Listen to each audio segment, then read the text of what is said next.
Boas-vindas a esta nossa análise, onde a jornada de hoje começa transformando a imagem daquele brilhante rio cósmico da filosofia antiga nos dados holográficos da física quântica moderna.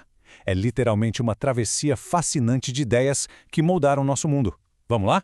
Bom, o nosso ponto de partida é uma ideia fundamental que vem lá da Grécia Antiga, aquele aforismo famoso que sugere que a inconstância é a única constante verdadeira em todo o universo. Parece uma observação simples sobre a natureza, mas carrega um peso monumental para a nossa compreensão da realidade. E para guiar a nossa viagem, a gente passa rapidinho por estes tópicos. Vamos das margens terrenas do rio de Heráclito, passando pelos debates filosóficos, até subir para as leis matemáticas e a equação do universo. É a demonstração perfeita de como a poesia evoluiu para a física unificada. Começando pela nossa primeira parada, o rio de Heráclito e o princípio do Pantarrei.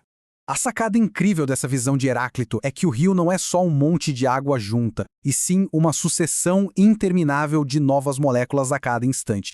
Ou seja, quem observa e o rio que está sendo observado são constante e instantaneamente modificados pelo tempo. É o princípio fundamental de que o fluxo governa tudo e que buscar estabilidade é pura ilusão. Avançando agora para a nossa segunda parte, a resposta de Edson X e os ritmos da mudança.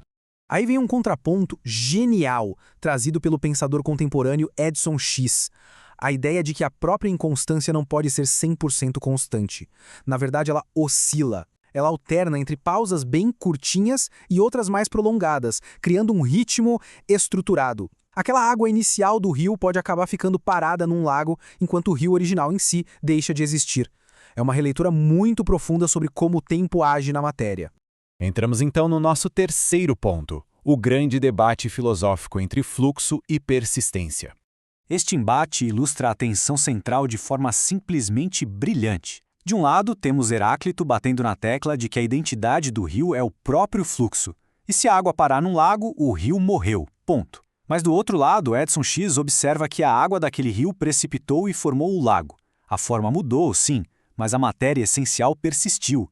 O fluxo definitivamente não é um caos bagunçado e uniforme, mas um balé super complexo. Quando a gente categoriza a mudança, fica muito claro que a realidade é um baita mosaico de velocidades. Pensa bem, as moléculas de água mudam num piscar de olhos. Já as margens do rio mudam devagarinho, durando bem mais. E de forma ainda mais lenta, tem a Terra inteira em volta. Essa lentidão relativa é a chave de tudo, porque é exatamente ela que permite a memória e o reconhecimento do mundo ao nosso redor. Chegamos ao quarto ponto, a lei das causas e a expansão da mecânica causal. Saindo agora do campo da filosofia e entrando com os dois pés na ciência abstrata, essa lei dá uma bela expandida naquela ideia clássica de ação e reação. Ela traz um determinismo flexível, onde absolutamente nada, nada mesmo, escapa à regra. O detalhe que explode a cabeça aqui é que o acaso e o vazio são vistos apenas como nomes que a gente dá para leis que ainda não entendemos. Tudo, sem exceção, está conectado. Na prática, a coisa funciona assim. Nenhum evento é uma ilha. Todo efeito é orquestrado por um emaranhado maluco de causas que se cruzam, nascem e se dissolvem em tempo real. E detalhe, tudo acontecendo ao mesmo tempo em múltiplos planos. É uma verdadeira teia cósmica operando sem parar. Vamos para o quinto ponto. A equação do universo e como a gente traduz a matemática em metáfora. E a gente nem precisa se perder numa sopa de letrinhas da álgebra aqui, tá? O fascinante é olhar para esses símbolos e enxergar as verdades cósmicas neles. O DDT ali não é só uma derivada qualquer, é o próprio fluxo de Heráclito sendo medido na vida real. O Psi é o que garante que tudo rola em sincronia perfeita, e o Gama atua como grande laço que amarra todas as causas do universo. Para fechar, a integral prova que o espaço está sempre cheio. O tal do vazio simplesmente não tem vez nessa história.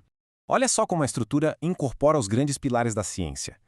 Essa equação simplesmente harmoniza os pesos pesados, desde aquela força bruta que o Newton descreveu na mecânica do dia a dia, até a curvatura gigantesca do espaço-tempo do Einstein, chegando na luz do Maxwell. Todos eles são planos diferentes de causalidade conversando simultaneamente para gerar um mesmo efeito. É de cair o queixo ver como uma ferramenta de matemática clássica, lá do Leibniz, é usada para reger essa gigantesca e vibrante partitura do universo. Ela amarra teorias super diferentes para conseguir descrever o fluxo incessante da existência dentro de uma única estrutura contínua. E chegamos ao nosso sexto e último ponto, o fim das fronteiras e a visão unificada. O grande pulo do gato dessa formulação toda é simplesmente derrubar aquele muro imenso que sempre separou dois mundos, a física clássica e a mecânica quântica. Através da função do emaranhado, a gravidade esmagadora das estrelas e a vibração microscópica do mundo subatômico finalmente começam a falar a mesmíssima língua matemática. Basicamente, a moral da história é a seguinte: tudo o que existe, desde uma galáxia inteira girando no espaço até o pulso de um único e minúsculo fóton de luz, faz parte de um mesmo fluxo contínuo de energia. Cada partícula apenas responde e se adapta ao ambiente onde foi jogada. E para fechar nossa análise de hoje com uma pulga atrás da orelha, deixando a margem daquele rio antigo e olhando para as estrelas da física de ponta, vem a grande pergunta.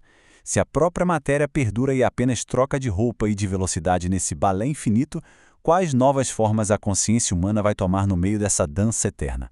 Fica aí o convite para a gente refletir sobre o nosso verdadeiro lugar nesse fluxo todo